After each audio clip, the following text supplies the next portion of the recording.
Hello नमस्कार साथियों, स्वागत है आप सभी का आपके अपने चैनल प्रियंका हिंदी एकेडमी में। साथियों, जैसा कि हम सभी प्रतिदिन पढ़ते हैं ये हिंदी व्याकरण सामान्य हिंदी की जो ये क्लास चलती है डॉक्टर वासुदेव नंदन प्रसाद जी की बुक से हम सभी एक एक टॉपिक करके पढ़ते हैं, एक एक अध्याय एक एक प्रकरण को देखते हुए पढ़ते हैं जो परीक्षा की दृष्टि से बहुत ही उपयोगी होते हैं। और इस क्रम में हम सभी अध्याय 4 पढ़ रहे हैं। अध्याय 4 में जो है संज्ञा, संज्ञा की परिभाषा, संज्ञा के भेद। तो हम लोगों ने जाना कि संज्ञा क्या है, संज्ञा की परिभाषा क्या है, संज्ञा के कितने भेद हैं ये देखा। व्यक्तिवाचक संज्ञा, जातिवाचक संज्ञा, भाववाचक संज्ञाओं को हम लोगों ने देखा। और इसके साथ साथ जातिवाचक संज्ञा से व्यक्तिवाचक संज्ञा कैसे बनती है ये देखा। फिर देखा हम लोगों ने व्यक्तिवाचक संज्ञा से जातिवाचक किस प्रकार से बनती है संज्ञाएं, है ना, और भाववाचक से जातिवाचक संज्ञाएं का निर्माण कैसे होता है, किस तरह से बनती हैं। ये सारी चीज़ें हम लोगों ने इन तथ्यों को पिछली क्लास में देख लिए हैं, ठीक है। और जो भी मित्र प्रतियोगी भाई बहन हमारे जो भी साथी हैं, अगर वो इस क्लास को देखना चाहते हैं तो यूट्यूब पे है, आप सभी जो है चैनल पे देख सकते हैं प्रियंका हिंदी एकेडमी। तो आगे हम सभी जो आज इसी क्रम में आज हम सबकी एक क्लास है, यहाँ से भी एक दो प्रश्न बन ही जाते हैं परीक्षा में, प्रायः हमेशा बनते हैं। संज्ञा के रूपांतर लिंग, वचन और कारक के संबंध में संज्ञा के जो रूपांतर हैं किस तरह से बदलते हैं, प्रायः हम सभी को ये सारी चीज़ें पता है, ये तथ्य सारे पता हैं और हम सभी सही अक्सर कर भी ले जाते हैं, करते भी हैं। लेकिन हम सभी पढ़ रहे हैं, अध्ययन कर रहे हैं, तो कोई भी टॉपिक चाहे इजी है तो भी नहीं छोड़ेंगे, क्योंकि रिवीजन हम लोगों के लिए बहुत ही महत्वपूर्ण है ना। जितनी बार प्रैक्टिस होगी उतनी बार वो चीज़ें हमारे माइंड में बनी रहेगी। तो इसलिए अगर टफ है तो उन्हें पढ़ना बहुत ही ज़रूरी है। अगर वो पढ़ते पढ़ते बीच में अगर वो इजी आ जा रही हैं तो भी हम उन्हें छोड़ेंगे नहीं, ठीक है। तो ये पढ़ लेते हैं, एक बार रिवीजन हो जाएगा हम सभी का। जैसे संज्ञा विकारी शब्द है, संज्ञा क्या है, विकारी शब्द है और विकार शब्द रूपों को परिवर्तित अथवा रूपांतरित करता है, सभी परिचित हैं इससे। संज्ञा के लिंग, रूप, वचन और कारक चिन्हों के कारण बदलते हैं। संज्ञा के रूप जो है लिंग, वचन और कारक चिन्हों के परिसर्ग के कारण बदलते हैं। लिंग जैसा कि जानते हैं स्त्रीलिंग और पुल्लिंग, दो ही लिंग है, स्त्रीलिंग और पुल्लिंग। संस्कृत में जैसे 3 है, स्त्रीलिंग, पुल्लिंग और नपुंसक लिंग, है ना। और इसी तरह से अगर वचन की बात की जाए तो वचन भी है, एक वचन और बहुवचन, 2 वचन है। आगे हम सभी देखेंगे कि लिंग के अनुसार हम सभी देखेंगे। जैसे नर खाता है, क्या है, नर खाता है। नर हमारा क्या हो गया, संज्ञा, खाना क्या हो गई, क्रिया हो गई, है क्या है, सहायक क्रिया है। तो नर खाता है, अगर हम इसका देखेंगे लिंग के अनुसार, हम बनाएंगे स्त्रीलिंग में तो क्या हो जाएगा, नर का हो जाएगा नारी। और जब कर्ता बदलता है तो कर्ता के साथ हमारी जो क्रिया होती है वो भी परिवर्तित हो जाती है, किसके अकॉर्डिंग, कर्ता के। तो कर्ता क्या है, क्रिया है, तो खाना जो है वो भी खाती, यानी कि क्रिया भी उसकी परिवर्तित होगी। स्त्रीलिंग है कर्ता तो क्रिया भी स्त्रीलिंग होगी, मेरे कहने का तात्पर्य ये है। तो नर खाता है, अगर इसका स्त्रीलिंग करेंगे तो नारी खाती है ना। और लड़का खाता है, स्त्रीलिंग में करेंगे तो लड़की खाती है, ठीक। आगे इन वाक्यों में नर पुल्लिंग है, नर क्या है, पुल्लिंग है और नारी स्त्रीलिंग है। इन वाक्यों में नर पुल्लिंग है और नारी स्त्रीलिंग है, लड़की स्त्रीलिंग है। इस प्रकार लिंग के आधार पर संज्ञाओं का रूपांतर होता है। बड़ी सरलता से हम लोगों ने समझा, है ना। आगे हम सभी देखेंगे वचन के अनुसार। अब देख लेते हैं कि वचन के अनुसार किस तरह से होता है, इसे भी देखना है। तो जैसे लड़का खाता है ना, तो लड़का क्या है, बहुत सारे तो है नहीं, क्या है, एक है। लड़का खाता है, लड़का खाता है यानी कि एक बालक खाता है, एक लड़का खाता है ना। तो क्रिया भी एक वचन में है।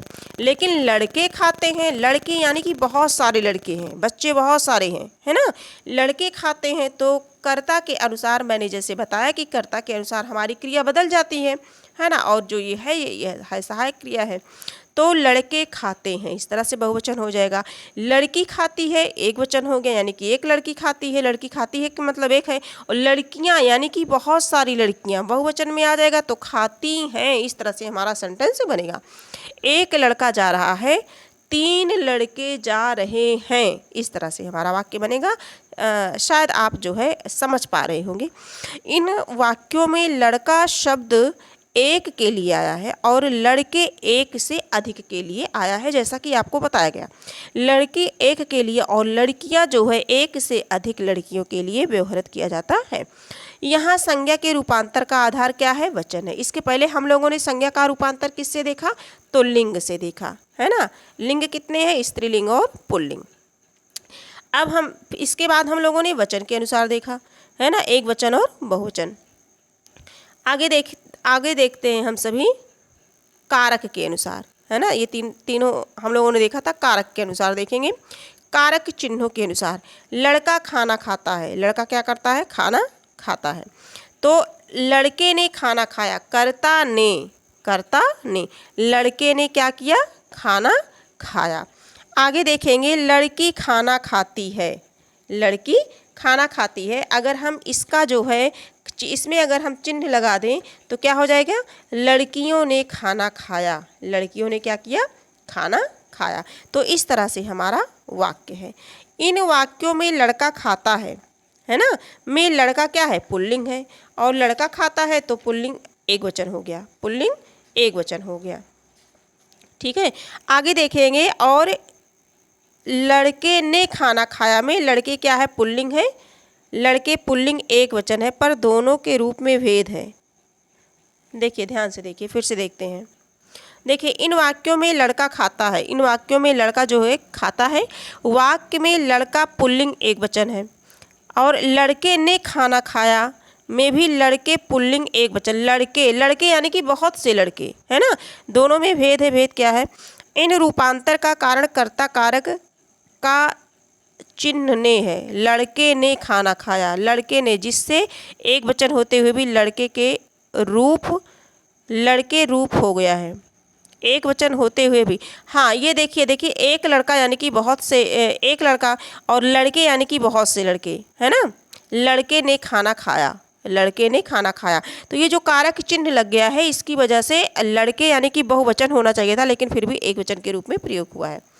इस तरह लड़के को बुलाओ, लड़के से पूछो, लड़के का कमरा, है ना, लड़के के लिए चाय लाओ इत्यादि वाक्यों में लड़का लड़के एक वचन में आई है, एक वचन में आई है। ठीक है, इस प्रकार संज्ञा बिना कारक चिन्ह के भी होती है और कारक चिन्हों के साथ भी, दोनों के साथ, दोनों स्थितियों में संज्ञाएं एक वचन में और बहुवचन में प्रयुक्त होती हैं।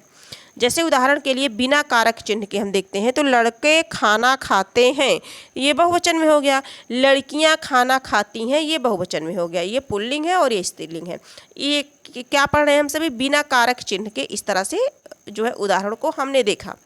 और कारक चिन्हों के साथ देखेंगे लड़कों ने खाना खाया, लड़कों ने खाना खाया, लड़कियों ने खाना खाया। लड़कों से पूछो, लड़कों से पूछो, लड़कियों से पूछो। इस प्रकार संज्ञा का रूपांतर हम लोगों ने किस किस आधार पर देखा? लिंग के आधार पर, वचन के आधार पर और कारक के आधार पर। लिंग, वचन और कारक के आधार पर हम लोगों ने देखा। और आप देखते होंगे प्रायः कि हमारी परीक्षा में पूछा जाता है, शब्द दे दिया जाता है और पूछा जाता है हम सभी से कि इसमें कौन सा स्त्रीलिंग है, ये शब्द कौन सा स्त्रीलिंग है और कौन सा पुल्लिंग है। पुल्लिंग और स्त्रीलिंग को पूछा जाता है कि इसमें कौन सा स्त्रीलिंग है और कौन सा पुल्लिंग है। ठीक है, तो उसी चीज़ को हम सभी देखेंगे। कुछ शब्द ऐसे होते हैं, कभी कभी क्या होता है, हम लोग समझ नहीं पाते हैं कि क्या पुल्लिंग है और क्या स्त्रीलिंग है। कुछ शब्द ऐसे होते हैं, स्त्रीलिंग होते हैं बट लगता है कि पुल्लिंग है, और पुल्लिंग होते हैं लगता है स्त्रीलिंग होते हैं। तो इनके लिए हमें इस क्लास को देखना होगा और लिंग से संबंधित तथ्यों को समझना होगा। ठीक है, शब्द की जाति को लिंग कहते हैं। अब हम लिंग के बारे में हम सभी पढ़ेंगे। जो शब्द की जाति होती है उसे हम लिंग कहते हैं। संज्ञा के जिस रूप से व्यक्ति वस्तु की नर या मादा की जाति का बोध हो उसे व्याकरण में लिंग कहा जाता है। लिंग जो है संस्कृत भाषा का एक शब्द है। किस भाषा का है? संस्कृत भाषा का है, जिसका अर्थ होता है चिन्ह या निशान। लिंग का अर्थ क्या होता है? चिन्ह या निशान, और ये संस्कृत भाषा का एक शब्द है।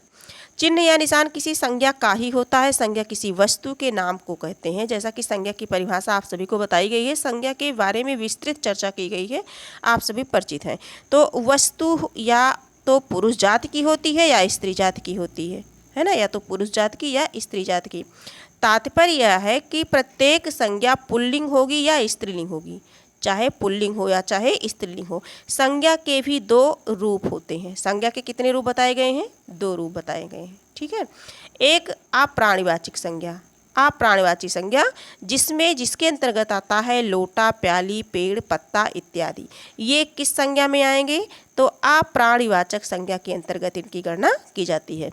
और जो दूसरा है हमारा, ये दूसरा है प्राणिवाचक संज्ञा। क्या होगा? प्राणिवाचक संज्ञा।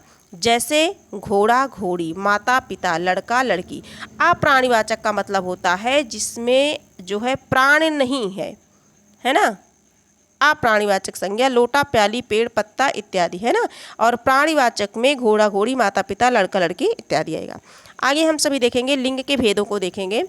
सारी सृष्टि की 3 मुख्य जातियां हैं। कितनी जातियां बताई गई हैं हमारी सृष्टि में? 3 मुख्य जातियां बताई गई हैं, जिनमें से एक पुरुष हो गया, दूसरा स्त्री, और जो तीसरा है हमारा ये जड़ हो गया। ठीक है। अनेक भाषाओं में इन्हीं 3 जातियों के आधार पर 3 भेद किए गए हैं। एक पुल्लिंग हो गया, स्त्रीलिंग और नपुंसकलिंग।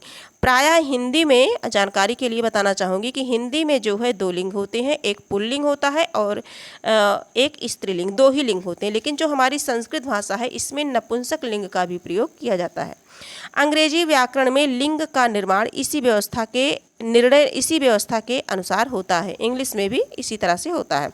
मराठी, गुजराती और आधुनिक आर्य भाषाओं में भी यह व्यवस्था ज्यों की त्यों चली आ रही है। इसके विपरीत हिंदी में 2 ही लिंग होते हैं। ये देखिए, जैसा कि आपको पहले से परिचित करा दिया गया कि हिंदी में 2 ही लिंग होते हैं, पुल्लिंग और स्त्रीलिंग। नपुंसक लिंग यहाँ नहीं होता है। अतः हिंदी में सारे पदार्थवाचक शब्द, चाहे वे चेतन हो या जड़ हो, स्त्रीलिंग हो या पुल्लिंग, इन 2 लिंगों में विभक्त होते हैं। किसमें? या तो वो स्त्री होंगे या तो वो पुल्लिंग होगी। इन 2 लिंगों में ही विभक्त होते हैं। तो आज की क्लास इतनी हम लोग देखेंगे। हम लोगों ने क्या क्या सीखा? तो हम लोगों ने आज की क्लास में सीखा संज्ञा के रूपांतर और किस किस में, एक लिंग के, वचन के और कारक के संबंध में, है ना। लिंग के अनुसार किस तरह से होता है देखा, फिर वचन के अनुसार हम लोगों ने देखा, इसके साथ साथ फिर कारक के अनुसार हम लोगों ने देखा, कारक चिन्हों के अनुसार। फिर देखा हम लोगों ने लिंग, है ना। लिंग कितने प्रकार के होते हैं? तो 3 होते हैं, लेकिन हमारी हिंदी भाषा में जो है 2 ही लिंगों का प्रयोग किया गया है ना, स्त्रीलिंग और पुल्लिंग और स्त्रीलिंग। तो इस प्रकार से आज की क्लास में हम लोगों ने इतना देखा। अब आगे की जो क्लास रहेगी वो हम सभी रहेंगे वाक्यों में लिंग निर्णय किस प्रकार से होता है।